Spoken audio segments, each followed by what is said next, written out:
They went ahead and skated this morning at practice before traveling, and it took about 2 seconds from everyone getting on the ice for the words Nikesian with Orlov to just spread through all of Kane's fandom. Jalen Chatfield not at practice this morning, which opened up a spot for Nikeshan. It's Alexander Nikishin. At this point, it's like the idea of Nikeshan is just a myth. It's Paul Bunyan. It's Hercules, right? He's unbelievable. He solves all of your problems. He just hasn't quite played at all in the NHL.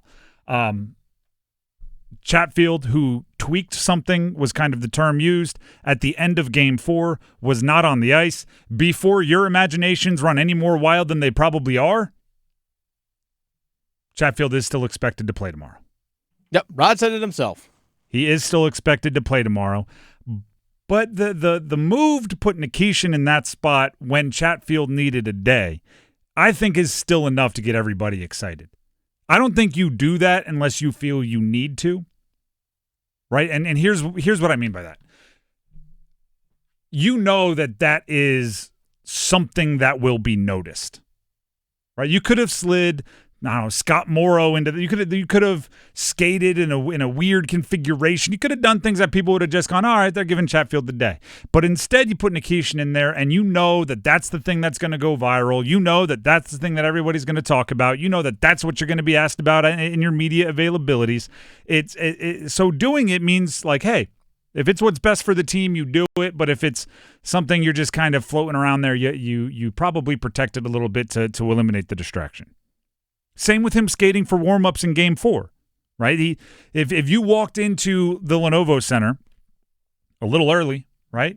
It was Monday, you want to bug out on work a little bit early. You walked in a little bit early. You saw Nikeshan in warm-ups in a jersey, a game jersey on game day with the game day roster. You don't do that unless you think it is necessary. It's the same thing as I learned this lesson as a freshman in college, and it really wasn't a lesson, and it's not a huge deal, but I do vividly remember the coach looking at me with just like I had just, I don't know, injured someone in his family. I was a backup quarterback, second string. Starter wasn't playing fantastic, just had a day where it wasn't going awesome. And for whatever reason, I was just thinking like, I better stay loose, right? Freshmen want to make it happen. So I started warming up on the sidelines, got a receiver to play catch with me. Coach came over and basically said, there's one time you warm up with any kind of look in your eye, and that's if the starter is laying on the ground and the trainers are going to look at him. You like, if they're not playing well, you don't start warming up because then everybody starts wondering what's going on. And by the way, you're not going into the game. And I was like, fair. Right? Because it made a conversation. It makes the defense look over like, oh, what is he warming up for? It makes fans. This didn't happen because nobody knew who I was. But, backup quarterback's always the most popular guy, right? If fans start getting excited, that's bad for everybody. The fact that Nikeshan is getting ready, if it is necessary, they're putting him in warm-ups, they're skating him at practice when the opportunity arises, tells me he's truly number 7 of the defenseman rotation. He is the next man up. He's been with the team now for what, like 2-3 weeks? He's been with the team for meaning about a month now. Just when I say been with the team, I just mean like in the country. Yeah.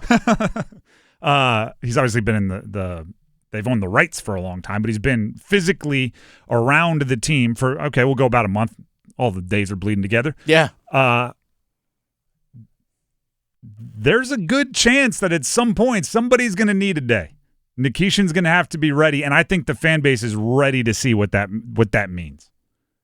I mean, Rod's doing the thing of, this is all the contingency. Hey, if Jalen Chatfield can't play, this is what we're going to do. Mm-hmm. I mean, that's the reason why he even said afterwards, we're going to probably need him on whatever day and at some point during this postseason because someone's dealing with something.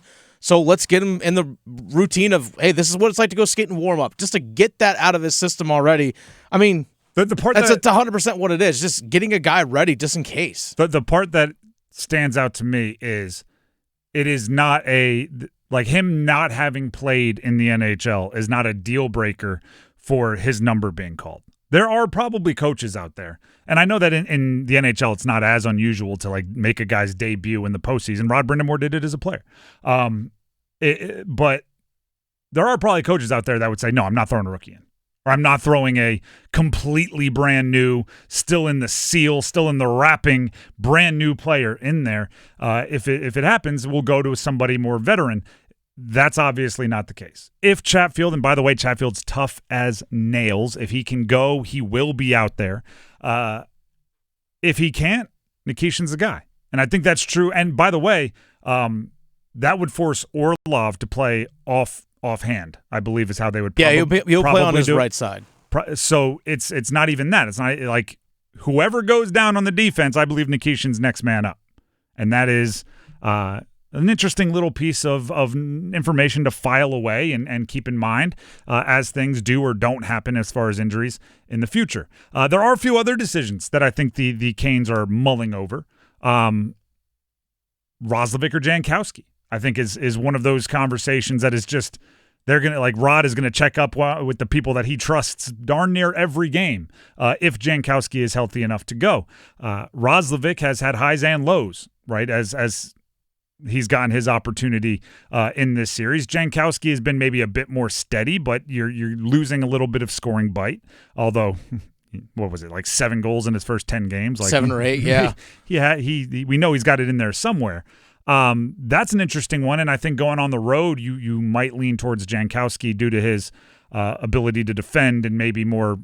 There's less matchups that scare you when Jankowski is out there. You feel like you have to hide Roslovic a few times if you get caught in weird matchups. The way they skated today was Roslovic was skating between Taylor Hall and Logan Stankoven. So, to me, you're not taking that out. Which is hilarious. That we're like, is he in? No, or is he centering the second line? Like that is a very, very big gap there. But I think that's one that they talk about a lot.